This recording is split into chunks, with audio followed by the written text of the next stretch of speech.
The trench had already been dug. I don't mean it looked disturbed.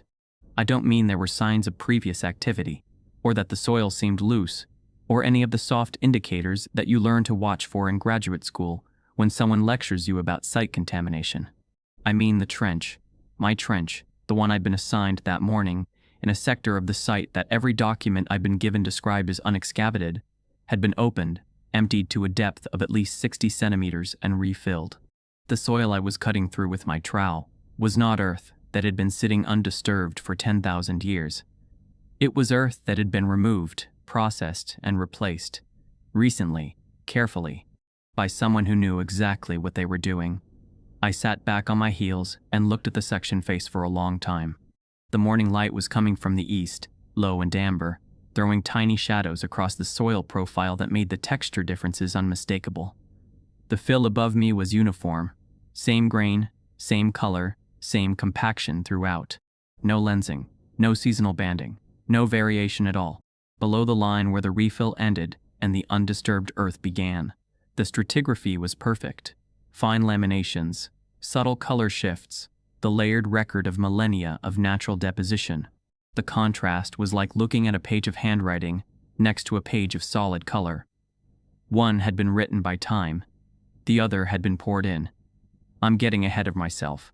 My name is Marinault. I was 31 when this happened.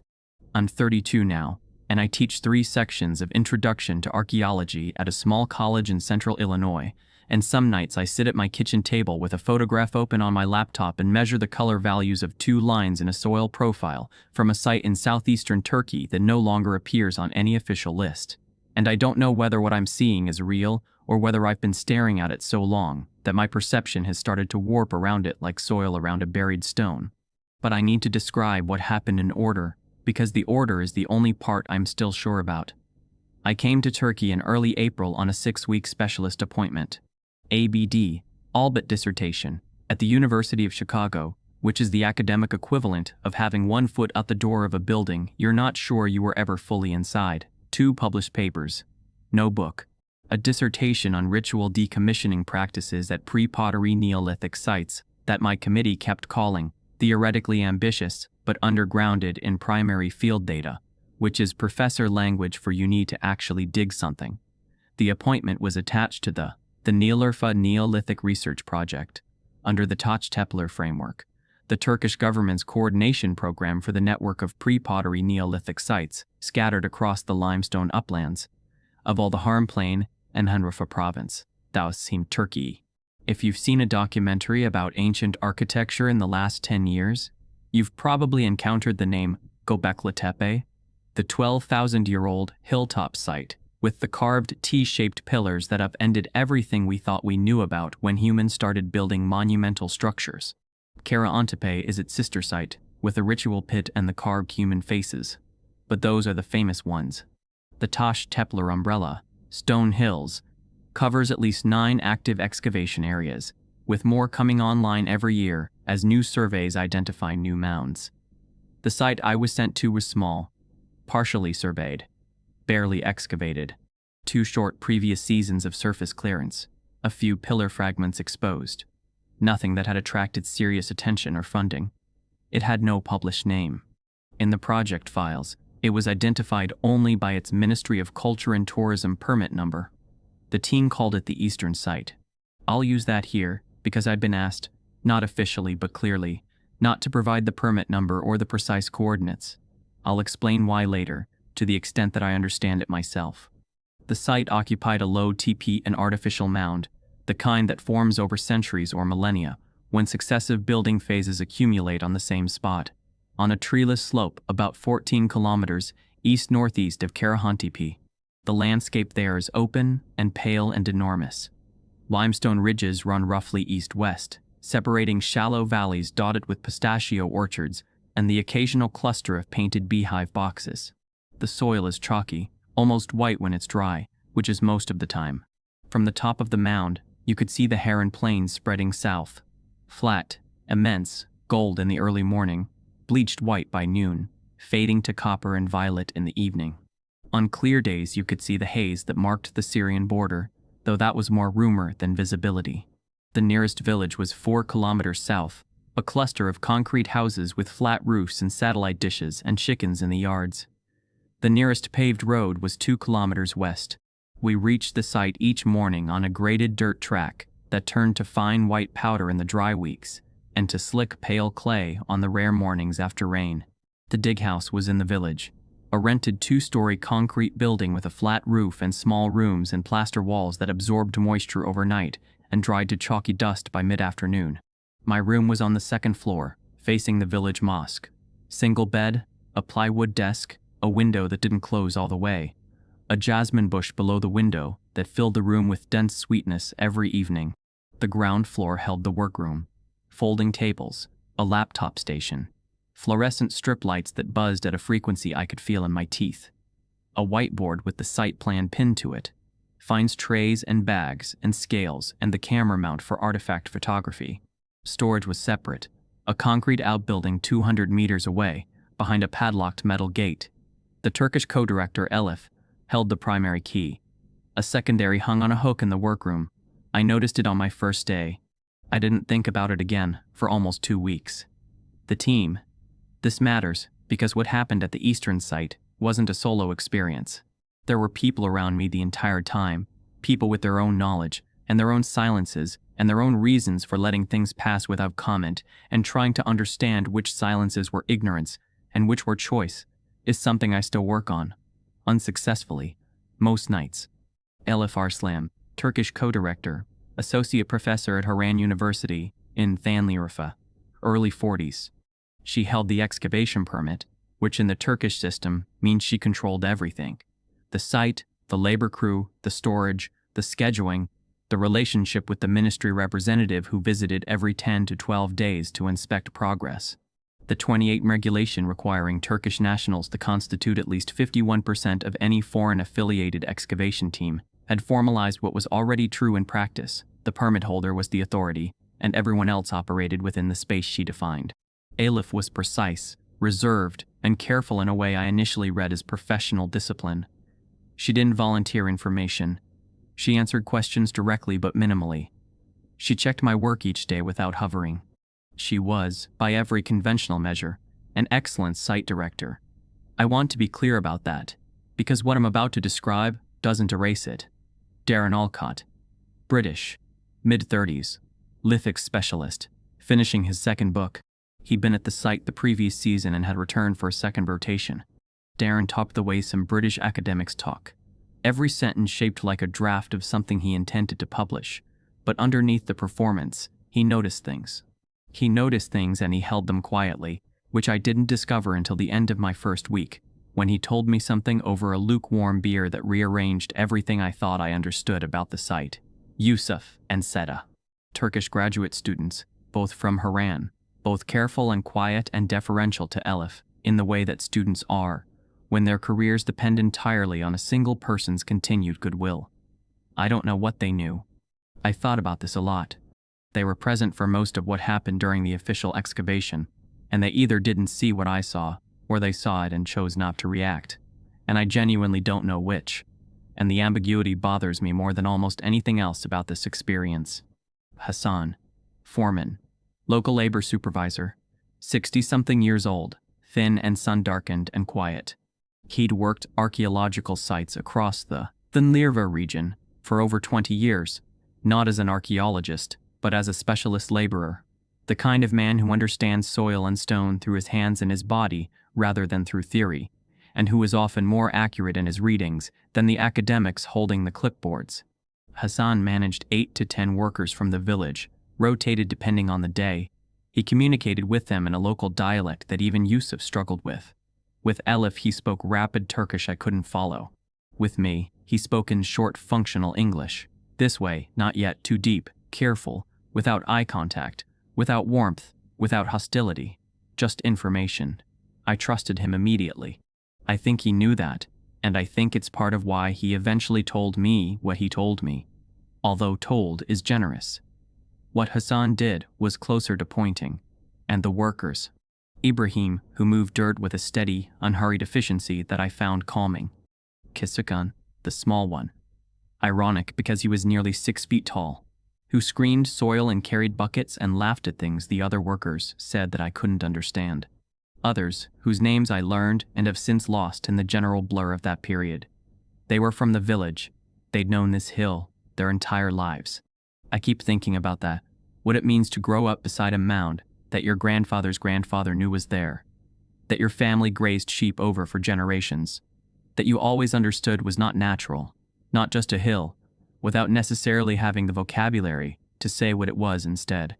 Elif assigned me to Trench 7, 2 meters by 4, northeastern slope of the mound, positioned to intersect a curved linear anomaly identified by the 2022 ground-penetrating radar survey, a feature consistent with a wall line, possibly the outer edge of a stone enclosure of the type found at Göbekli Tepe, where T-shaped monolithic pillars stood inside circular or oval rooms. My instructions were clean: remove the overburden, identify the wall top, document it, determine whether the enclosure continued to the east. I worked with Ibrahim and Kusu. They moved heavy soil. I troweled, brushed, photographed, drew sections, and filled out context sheets on carbonless copy forms. The first 4 days were normal. Monday through Thursday of my first week. Clear weather, warm but not yet brutal. The morning air smelled like limestone dust and the cheap cigarettes the workers smoked during breaks, and, faintly, the wild thyme that grew in the cracks of the exposed bedrock on the ridge above the site. I removed the overburden carefully, layer by layer, reading the section face as I went. Aeolian silt at the surface, hill wash below, slightly coarser. Faint color banding, seasonal variation and wind-deposited sediment, the slow accumulation of decades and centuries, rendered as subtle stripes in the soil profile. Normal, expected, undisturbed. On Tuesday afternoon, at 60 centimeters below the modern surface, I found the wall. Coarse limestone blocks, roughly shaped with stone tools, sitting cleanly in undisturbed fill, right where the GPR said it would be. The interface between the cultural deposit and the wall face was tight and clean. No slumping, no contamination, no root damage. I photographed it, measured the elevation, tagged the top with an aluminum nail label, recorded the context. That evening, Elif reviewed my documentation, said the wall looked good, and asked me to extend the trench 1 meter east the following day. Darren asked about T-pillar fragments. I said I hadn't found any. He looked faintly disappointed. Seta brought me tea. A normal evening. Wednesday morning. Extension day. The day everything started being wrong. The top 30 centimeters came off as expected. Overburden, hill wash, natural lamination. I was working with a mattock for the first 10 centimeters, switching to a trowel as I approached the depth, where cultural material might begin. Ibrahim bucketed soil to the screening station. The sun was still low enough that my trench was in its own shadow, the air cool and sharp, the light perfect for reading subtle changes in the section face. Between 30 and 50 centimeters, the soil changed.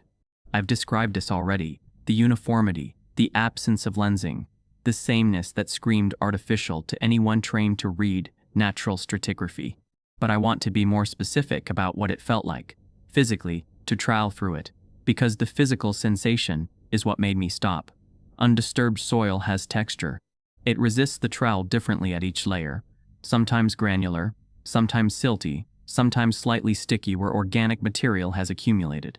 The blade catches and releases in tiny variations that your hand learns to interpret unconsciously. The fill I was cutting through in the extension had none of that. It was homogeneous. Every trowel pass felt the same, like cutting through a single substance that extended uniformly in all directions. It felt like something that had been mixed. I stopped. I cleaned the section face. I crouched and studied it from 6 inches away. I took photographs, and this is where I did something that set the course for everything after. I saved them to a private folder on my phone, separate from the project's shared image directory. I can't entirely explain why. I wasn't suspicious yet, not consciously, but something in me, some instinct about documentation, about keeping a record that no one else controlled, made me create that second archive. If I hadn't, I don't think I'd be writing this now. Not because anyone would have stopped me, but because without the private record, I would have eventually doubted my own memory. I would have let Elif's explanations smooth over what I'd seen. I would have rationalized. The photographs kept me honest with myself, even when honesty was uncomfortable. At 48 centimeters, I hit the capstones, 14 flat limestone plates, roughly the size of dinner plates, arranged edge to edge in a horizontal layer that spanned the full width of the trench extension. Below them, natural, undisturbed, properly laminated stratigraphy, as if nothing had ever touched it. The cap was a boundary marker. Everything above it had been manufactured. Everything below was genuine. I lifted the first stone, photographing its underside. The sealed soil beneath smelled damp, organic, ancient, and something else. A faint chemical note I couldn't identify. Not strong. Not alarming, exactly. Just wrong for the context. I found Elephant Trench 3 and described what I'd seen. I showed her the photographs. She looked through them twice, handed my phone back, and said the extension area overlapped with a preliminary sounding from the first season in 2023, which had been backfilled. She said the capstones were standard markers. She said the first season documentation was incomplete due to a laptop failure. She told me to continue excavating below the cap. That night, I checked every file she'd shared with me: season reports, permit applications, GPR outputs, trench maps. There was no record of any previous work in the Trench 7 area. The GPR data showed my anomaly as untested. The 2023 units were all on the western slope. The 2023 units were all on the western slope. The 2024 additions were to the south, nothing in the northeast. Nothing within 30 meters of my position. I closed the laptop and listened to the call to prayer drift through the window. I told myself there were explanations. A misfiled report, an unauthorized student test pit, administrative confusion between recording systems. I believe these explanations, the way you believe something that you know is probably wrong, but that lets you sleep, provisionally, and with an awareness that morning will make it harder to maintain. Thursday and Friday I excavated below the cap. Clean stratigraphy. Well preserved. At 90 centimeters, the floor. Terrazzo, crushed limestone in a calcium-based matrix, compacted smooth and hard. Same material documented at Karahantepe, 10,000 years old, and in extraordinary condition. I felt the surface with my fingertips and experienced the thing every field archaeologist knows: the compression of time, the absurd intimacy of touching a surface that was last touched by a hand that predated agriculture, writing, metallurgy, the wheel, everything. And then I found the first bone pin. It was embedded vertically in the terrazzo, protruding 3 millimeters above the surface, just the rounded head, polished bone, with the shaft extending down into the floor matrix. It had been placed during construction. The terrazzo had been formed around it. In situ. Original position. Undisturbed since the day it was set, 10 millennia ago. I spent 40 minutes cleaning and photographing it before extraction. The pinhead was finely worked, with an incised pattern, concentric circles, tightly spaced, radiating outward from the center. I'd seen similar objects in published catalogs from Göbekli Tepe and Karahantepe, bone toggles or pins, probably ornamental or ritual, but always from disturbed or secondary contexts. Mine was sealed in a primary floor. It was datable. It was significant. It was the kind of find that a graduate student, with no book and 2 papers, lies awake imagining. I bagged it, tagged it, brought it to Elif at lunch. She held the finds bag up to the light, turned it twice, set it down. She asked for coordinates. She asked about the extraction photographs. She asked if anyone else had seen the object. She did not display surprise. I want to emphasize this because it's the detail that changed my assessment of the situation. When you work in this field long enough, you learn to read the involuntary responses that people have to unexpected finds.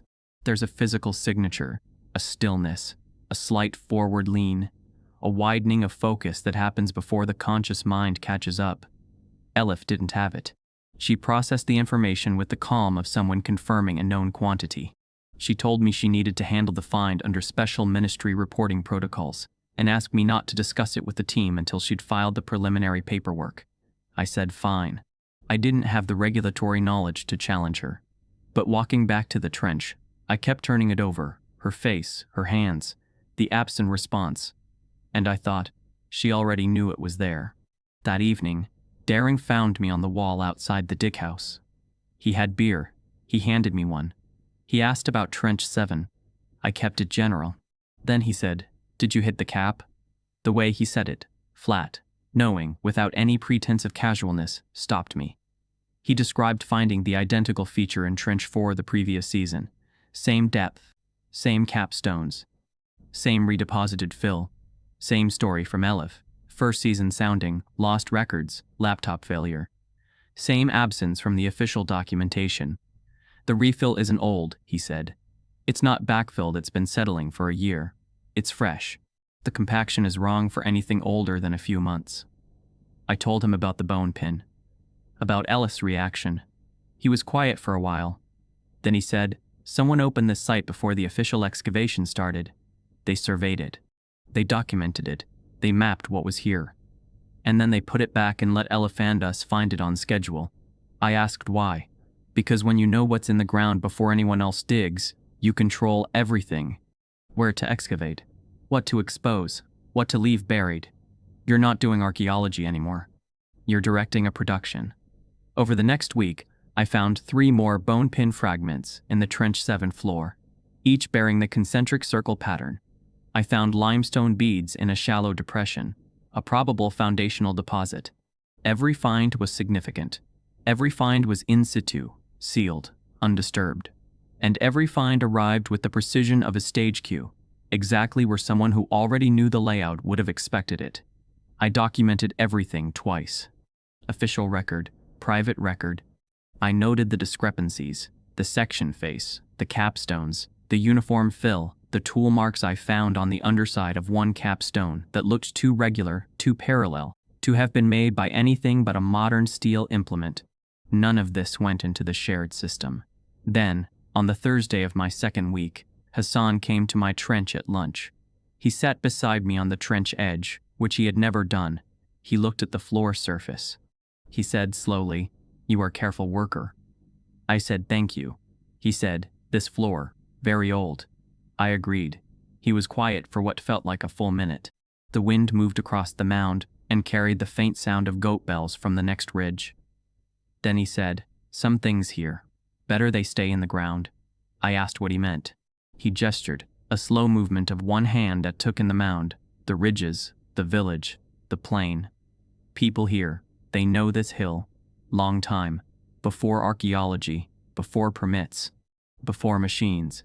He looked at me directly, and his eyes were dark and steady and held no warmth and no hostility, only something I can only describe as weight. They know it was put to sleep. A pause. "Someone woke it up," he said. "It doesn't go back to sleep." He stood up and walked away. He did not speak to me again for the rest of the week. Friday evening. Debrief. Elif announced that the ministry representative would visit Monday, and that she intended to request a permit extension to open the northwest sector, the area where the GPR showed the densest, most complex subsurface anomalies. The area I had tested illegally the previous Saturday morning before the team arrived, finding the same redeposited fill extending across at least 3 meters in every direction I checked.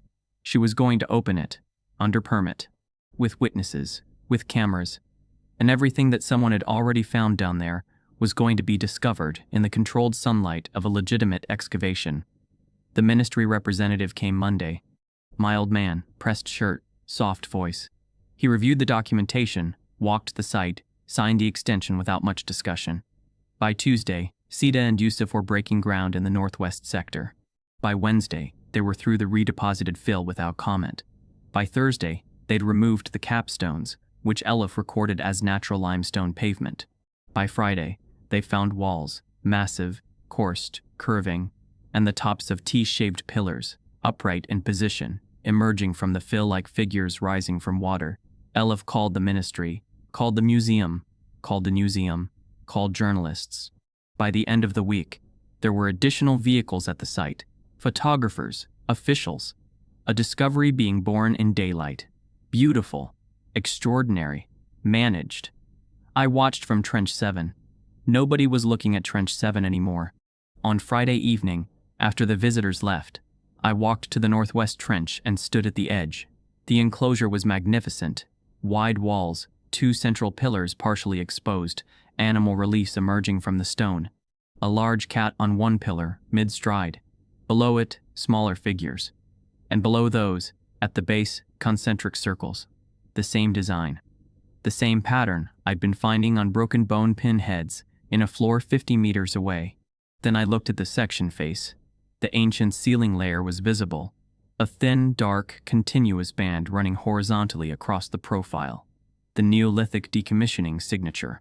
10,000 years ago, the builders of this enclosure had killed it. Sealed it with an organic compound. Buried it under rubble. Put it to sleep. I'd written about this practice for 3 years.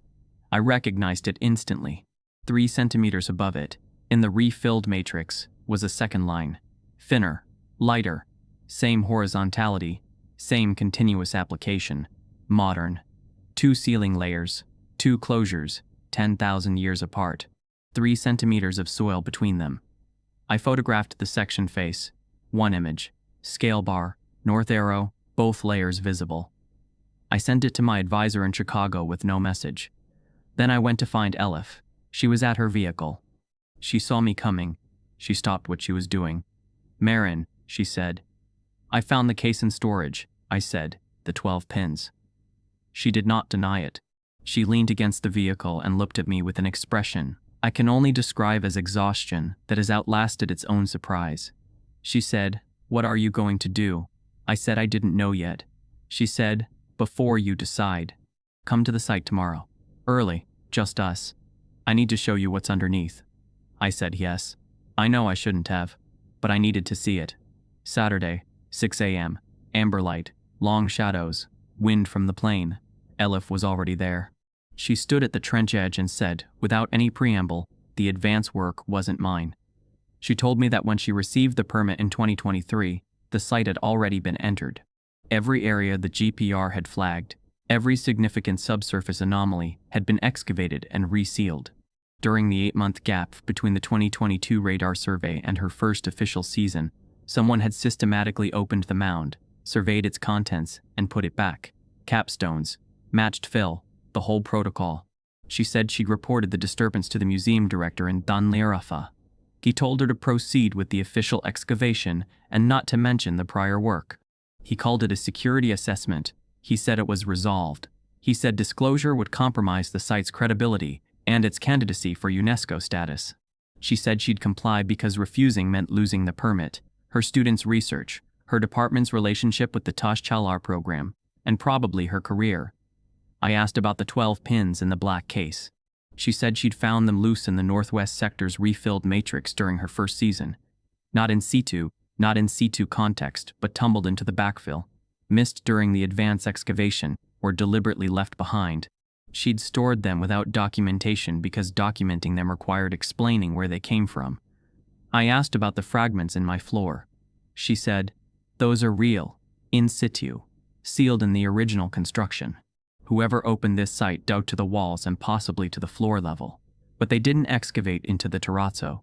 The floor surfaces are intact. Your finds are genuine." I asked about the modern ceiling layer. She went quiet. Then she said, "Come down. I need to show you." She led me into the trench, past the pillars, the nearer one rising above us, the leopard carving startlingly alive in the low raking light, to the far end where the enclosure curved into unexcavated mound. She pointed to the base. The terrazzo floor was visible, but it wasn't intact. There was a rectangular hole, about 80 by 60 centimeters, cut with precision tools. The edges showed the parallel kerf marks of a diamond-bladed masonry saw. A modern cut through a 10,000-year-old floor. Below the cut, a cavity in the bedrock. A subfloor chamber, maybe 40 centimeters deep, carved by ancient hands. Invisible from above until the floor was breached. The chamber was empty. "This was full when they found it," Elif said. "I don't know what was inside. I don't know where it is. But whatever it was, it's why they resealed the site." I crouched and looked into the cavity. Smooth bedrock walls, ancient tool marks, and modern scratches at the bottom, a flathead screwdriver or chisel. Something had been pried out. I said, "The modern sealing compound." Elif said, "I sent a sample to a materials lab in Ankara, off the official record. The analysis came back as beeswax, calcium powder, probably ground limestone, and rendered animal fat, mixed in specific proportions, applied as a thin continuous layer." She paused. It's a near-exact replication of a Neolithic sealing compound documented at Salta-Hotiyuk, published in 2019 in a specialist journal with the proportional data in a supplementary file that requires institutional access. I stood up. The sun was climbing. One pillar's shadow pointed directly at the empty chamber. Someone manufactured a 10,000-year-old compound, I said, and used it to reseal a 10,000-year-old building, Elif said, not to hide their work. Backfilling alone would have done that. They did it because the act of sealing mattered to them. They re-performed the closure.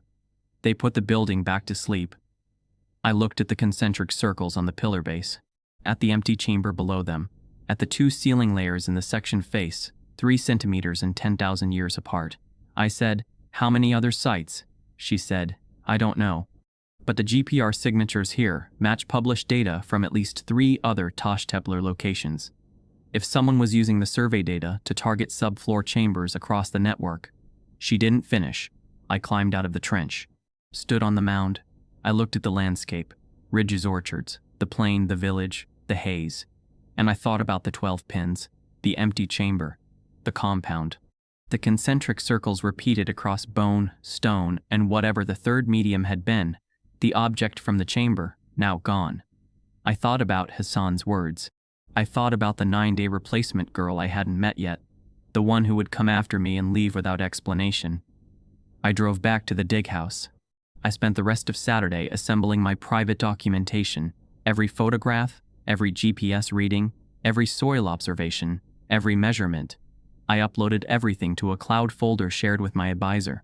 Then I wrote a 12-page report to the Ministry's General Directorate of Cultural Heritage and Museums, describing the redeposited fill, the capstones, the double sealing layers, the 12 undocumented pins, the breached floor, the empty chamber, and the compound analysis. I attached the evidence. I CC'd the Tashtepler coordinator, the American Research Institute in Turkey's Ankara office, and my department chair. I sat with my cursor over the send button for a very long time. I thought about Elif, about Seda and Yusuf, about Hassan and the workers who would lose work they depended on, about the site itself, exposed, open, vulnerable to weather and opportunists once the team was gone, about the enclosure with its pillars and its carvings and its beautiful terrazzo floor, opened for the second time in 10,000 years, about to be abandoned for the third time for reasons that had nothing to do with ritual or reverence, and everything to do with paperwork and jurisdiction. I thought about the object from the chamber. I didn't know what it was. I still don't. But I thought about the hands that removed it. Hands that knew the compound, that understood the sealing practice, that treated the closure not as concealment, but as completion. Whoever they were, they had approached the building with a form of knowledge that bridged the distance between then and now. They hadn't just stolen from the site. They'd engaged with it on its own terms. They'd spoken its language. That was either the most sophisticated form of looting I'd ever encountered, or it was something else entirely, something I didn't have a framework for. I pressed send at 3:12 p.m. on a Saturday afternoon. By Monday, Elif had been contacted. By Wednesday, the site was under temporary closure order. By the following Monday, I was on a plane to Chicago with my laptop and hard drive and private notebook in a carry-on under the seat in front of me, watching the Turkish coastline drop away through a window smeared with someone else's fingerprints. I didn't see Elif before I left. I didn't see Hassan. I didn't see the enclosure again. The aftermath came in fragments. Darren messaged me in October about the 9-day replacement. An American trench supervisor who arrived, worked for just over a week, and disappeared from the project without explanation. In November, he mentioned administrative irregularities being discussed at Tashtepler coordination meetings. No site specified. In December, nothing. In January, a single message: the northwest sector had been backfilled, resealed. By ministry order, third closure, 3 layers, 3 separate acts of putting a building to sleep. By 3 different groups of people over 10,000 years, and then silence. I finished my dissertation in the spring. The chapter on modern continuities and decommissioning practice was cut by my committee. Too speculative. Insufficient evidence. I didn't argue, because arguing would have required explaining what the evidence was and where it came from, and the ministry's legal office had made it clear, politely, indirectly, but unmistakably, that my continued access to Turkish excavation permits depended on my discretion regarding the eastern site. So I cut the chapter. I accepted the degree. I took the adjunct position in Illinois. I teach stratigraphy now. I stand in front of classrooms and explain that the relationship between an artifact and its context is the source of all archaeological meaning. That without provenance, without the documented association between a find and the soil that held it, an object is just an object. That you can't read a story if someone has shuffled the pages. I don't tell my students about the eastern site, but sometimes, during the section reading module, I project an image I haven't explained to anyone. A soil profile from a site in Turkey. 2 thin horizontal lines visible in the face, 3 centimeters apart. One dark, one slightly lighter. No label, no caption. I leave it on the screen for a few extra seconds. Then I click to the next slide. No student has ever asked about it. I check the Tosh Tepler project updates every few weeks. New enclosures, new pillars, new carved faces emerging from the earth with smiling researchers standing beside them. The program is expanding. More sites, more funding, more press releases. The eastern site doesn't appear in any of them. Its permit number isn't on any public list. It's not on the Tosh Tepler website. It's not on any map. It's been absorbed, not destroyed, not discredited, just absent. Like something that was never officially there. I think about the compound almost every day. Not the bone pins, not the chamber, not even the object that was taken. The compound. Because the compound is the part that doesn't fit any framework I know. Beeswax, calcium powder, rendered animal fat, in specific proportions, applied as a thin, continuous horizontal layer. A replication of a Neolithic recipe, sourced from a specialist journal's supplementary data file, which requires institutional access to download. The proportional data wasn't in the published paper. It wasn't in the abstract. It was in a dataset, buried 3 clicks deep behind a university paywall. Someone had access. Someone read the data. Someone sourced raw materials, mixed the compound, tested it. Because you'd have to test it, you couldn't get the consistency right on the first attempt, not without practice, and then applied it to the interior of a 10,000-year-old building in the dark during an 8-month administrative gap with no witnesses. And they did it not because they had to. Backfilling alone would have concealed the excavation. The capstones alone would have marked their work. They didn't need the compound for any practical purpose. They used it because the ceiling mattered to them, because they understood, at a level deeper than academic knowledge, deeper than theoretical appreciation, that the building required a specific form of closure, that the act of burial was not just covering but completing, that the original builders had known this, and had performed the closure 10,000 years ago, with the same intention, and that repeating the act was not imitation, but continuation. This is what I wrote about in my dissertation. This is the theoretical argument I spent 3 years constructing in a library in Chicago. That Neolithic building decommissioning was not abandonment. That it was an active, intentional, ritualized process with its own material grammar. That the sealing compounds and closing deposits and blocked entrances were not pragmatic acts, but semantic ones, acts of meaning, performed for an audience that included the building itself. I wrote it as theory. Someone else enacted it as practice. And here's what I cannot resolve. What keeps me at the kitchen table at 1 a.m. with the train shaking the windows and the photograph open on my screen. The Saddle-Hoyu compound study was published in 2019. The supplementary data was available from 2019 onward. The eastern site was surveyed in 2022 and entered sometime between mid-2022 and early 2023. But the Neolithic builders of the eastern site used the same compound, the original version, the one the 2019 study analyzed, 10,000 years before the study existed, which means the 2019 study documented a recipe that had been in use for 10 millennia, which means the recipe survived. Somewhere, in some form, oral tradition, material practice, encoded knowledge, passed along channels I can't trace. The instructions for making the sealing compound persisted for 10,000 years, through the entire span of human civilization, from pre-pottery Neolithic to the present. And the person or people who entered the eastern site in 2022 didn't learn the recipe from a journal. They already knew it. They'd always known it. The journal just confirmed what they could already do. I can't prove this. I don't have the evidence to support it. My committee would call it speculation. My advisor would call it extrapolation beyond the data. Darren, if he were still responding to messages, would call it an interesting hypothesis with insufficient grounding. But I think about Hassan, about the village, about people who have lived beside this mound for generations, who knew it was artificial, who knew it had been built and buried, who knew it had been built in Sion's words, that it had been put to sleep. Hassan didn't say they'd been told it was put to sleep. He didn't say they'd guessed. He said they knew. And when he said someone woke it up, he wasn't using a metaphor. He was describing a specific event, an event that the village was aware of, that had happened recently, that involved the disturbance of something that was supposed to remain sealed. The advanced excavators didn't come from outside. Or if they did, they didn't work alone. They had local knowledge. They had local access. They had a recipe that predated the journal article that discovered it by 10,000 years. I don't know what was in the chamber. I don't know where it is. I don't know who took it, or what they intend to do with it, or whether took is even the right word. Maybe they returned it somewhere. Maybe there's a place it's supposed to be that isn't under a floor in a buried building, but somewhere else, somewhere the original builders intended, and the subfloor chamber was only ever meant to be temporary storage in the long arc of a ritual process that operates on a timescale I can barely comprehend. Maybe the building was never meant to stay asleep. Maybe the closures, Neolithic, modern, governmental, are not endings but pauses.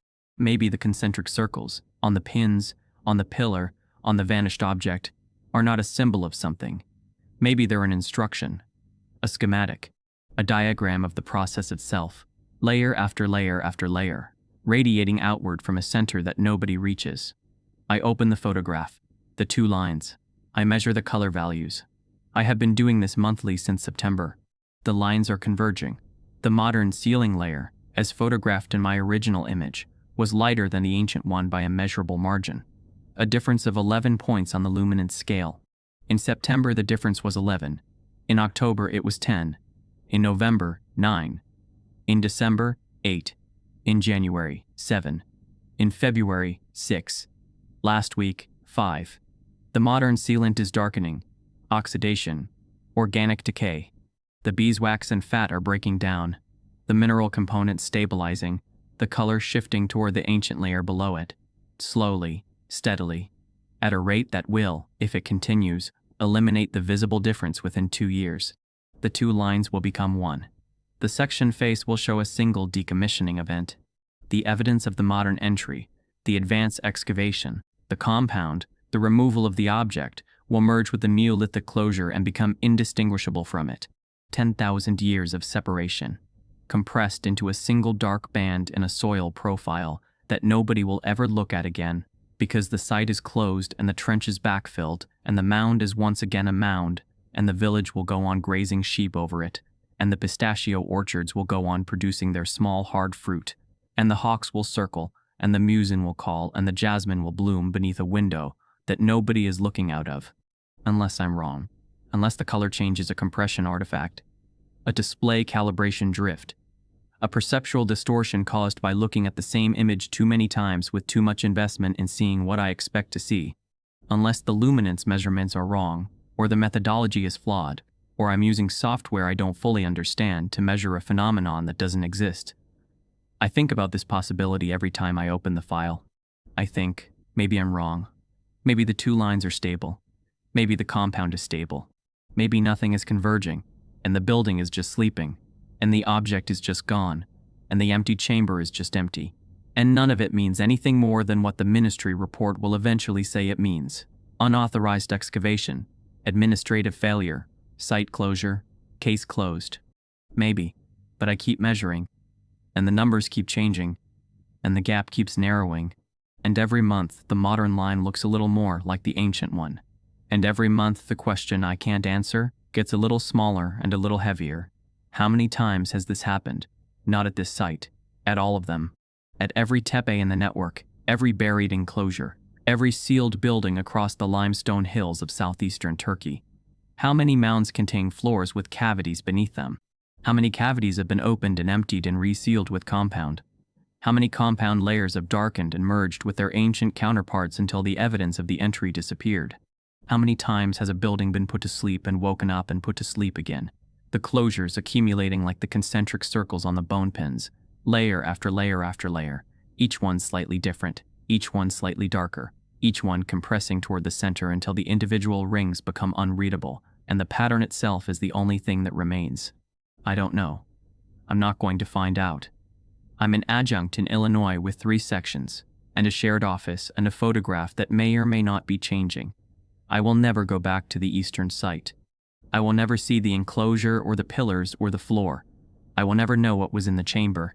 But some nights, not every night, not even most nights, but some, I lie in bed after closing the laptop, and I listen to the 1:15 train, and I think about something Hassan said. Not the warning about waking and sleeping. The other thing. The thing he said before that, which I haven't mentioned until now because I wasn't sure was important. He said, "You are careful, worker." That's what he said first, before the warning, before the speech about the village knowing the hill. The first thing he said to me, after weeks of silence, was that I was a careful worker. And I've been thinking about what that meant, not as a compliment, as an assessment, because I was assigned to Trench 7. And Trench 7 was positioned to intersect a wall line on the northeast slope, an area that was relatively minor, a peripheral enclosure, probably secondary to the main structure in the northwest. I was given the secondary trench, the preliminary one, the one that would establish the quality of the site without revealing its most significant feature. I was given the supporting role, and Elif was going to give the main role, the northwest enclosure, the T-pillars, the reliefs, to her own students, on her own schedule, under her own control. But I found the capstones, and I noticed the fill, and I asked questions, and I photographed things I wasn't supposed to photograph. Was that the plan? Was I supposed to find the evidence and raise the alarm? Was I chosen? ABD. No power, no institutional leverage, enough knowledge to recognize the anomaly, but not enough standing to control what happened next. Precisely because I would do what I did, because I would document it and send it to my advisor and eventually report it to the ministry, and the ministry would close the site, and the closure would become the third seal? Was I a careful worker because I noticed what I was guided to notice? I think about Elif standing at the trench edge on that Saturday morning, saying the advance work wasn't hers. I think about the museum director telling her to be silent. I think about Hassan, who knew the hill and knew the village, and knew the workers and knew, I am increasingly certain, exactly who had entered the site during those 8 months. I think about the compound, the recipe, the knowledge that predated the journal that supposedly discovered it. I think about the 12 pins in the black case, found loose in the backfill, found or placed. I think about my trench, my carefully assigned, carefully positioned trench, with its capstones and its floor and its bone pin fragments that were just significant enough to make me care, just anomalous enough to make me dig deeper, just personal enough to make me unable to walk away. I think about the concentric circles, layer after layer. The pattern itself is the meaning, not what's at the center, the repetition, the accumulation, the fact that each ring requires the previous one to exist. I think about the girl who came after me. 9 days. What did she find? Did she find the same things? Did she take the same photographs? Did she write the same report? Was she another layer?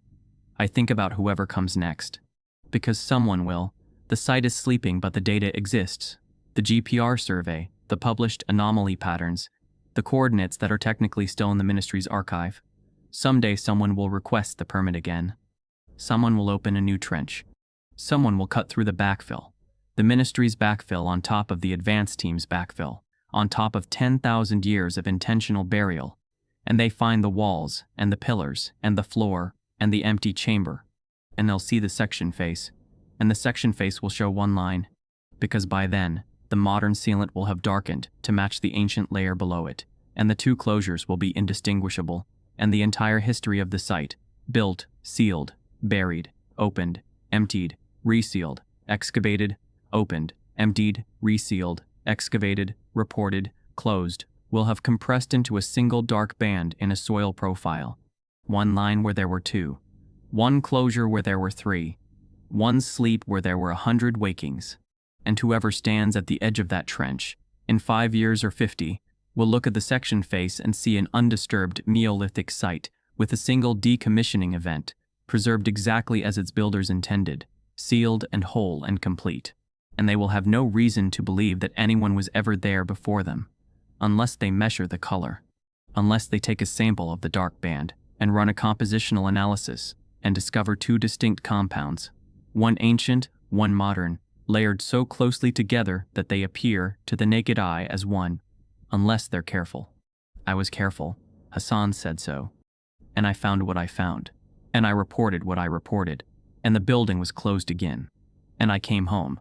And I teach stratigraphy to undergraduates who will never dig in Turkey. And I measure the color of two lines in a photograph once a month. And the gap narrows, and the question sits in my chest like a stone that's been swallowed. Was I part of the seal? The train passes. The windows rattle. I close the laptop. I lie in the dark. The building sleeps. And somewhere beneath a limestone hill and set and sit in Turkey, in a chamber carved from bedrock 10,000 years ago, but Juanel's beginning to theorize, there is a space that used to hold an object that bore a pattern of concentric circles, and the space is empty now, and the floor above it has been cut and will never be whole again, and the compound on the walls is darkening toward the color of the ancient layer beside it. And soon, not today, not this year, but soon we'll meet, and the better wave, that a hand that kevbiquitan that of their betet furry shattered lit. And ends of substance and whatever was inside the chamber will be wherever it is. And the circles will keep radiating, and no one will measure the color. And I'll be here, in Illinois, grading papers, telling students the context is everything, leaving one photograph on the screen a few seconds longer than necessary, waiting for someone to ask. No one asks. The building sleeps. The lines converge. I am a careful worker.